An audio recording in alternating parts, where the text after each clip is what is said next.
ఇప్పుడు 'చిరంజీవిలో' 'రన్' ఉంది. 'పవన్ కళ్యాణ్' 'వన్' ఉంది.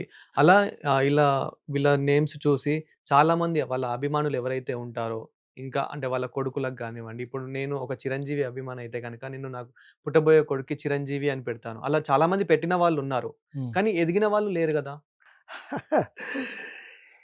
ఒక బర్త్ చార్ట్ ఇంకో బర్త్ చార్ట్‌కి మార్చలేం. హ్మ్.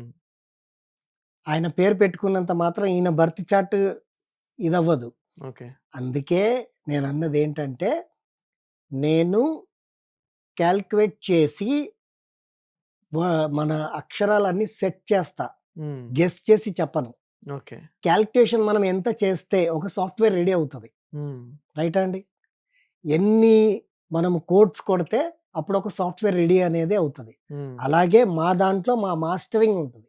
అన్ని కోడ్స్ కొట్టి మేమొక నేమ్ సాఫ్ట్‌వేర్ అనేది మీకు రెడీ చేసి మీ చేతిలో పెడితే అది మీకు యాప్ట్ అయ్యి ఇప్పుడున్న పొజిషన్‌ని బెటర్‌గా మార్చడానికి మీకు బూస్ట్ చేస్తది. హ్మ్.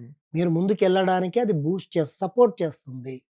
బట్ మీరు ఆ పేరు పెట్టుకున్నాక నాకు రూ. 1,00,00,000 అప్పుంది. నెల రోజుల్లో తీరాలి అనేది ఏందంటే దాన్నే మూఢనమ్మకం అంటారు. అ అది అది కాని పననమాట. ఓకే. కష్టపడేవాడికి భగవంతుడు ఇచ్చిన దారులివి. అవును. మనకేదైనా ఆటంకాలొస్తున్నాయంటే కష్టానికి ఫలితం.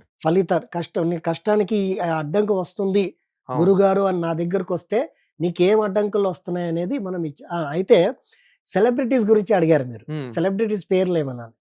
సెలబ్రిటీ అనేది మనకి 'మెగాస్టార్' గారే ఉన్నారు. హ్మ్. ఆయనకి పేరనేది మార్చిన తర్వాత మెగాస్టార్ అయ్యారా లేదా? హ్మ్. ఆయనకే మళ్ళీ ఫస్ట్ వచ్చిన పేరేంటిది? 'Supreme hero.' ఓకే. తర్వాత ఆహ్, 'సుప్రీం హీరో' తర్వాత మెగాస్టార్ అనేది తర్వాత ఎన్నో పేర్లుగా పిలిచారాయనకి. అవును. మెగాస్టార్ అనేది ఫైనల్ అయిపోయింది. హ్మ్.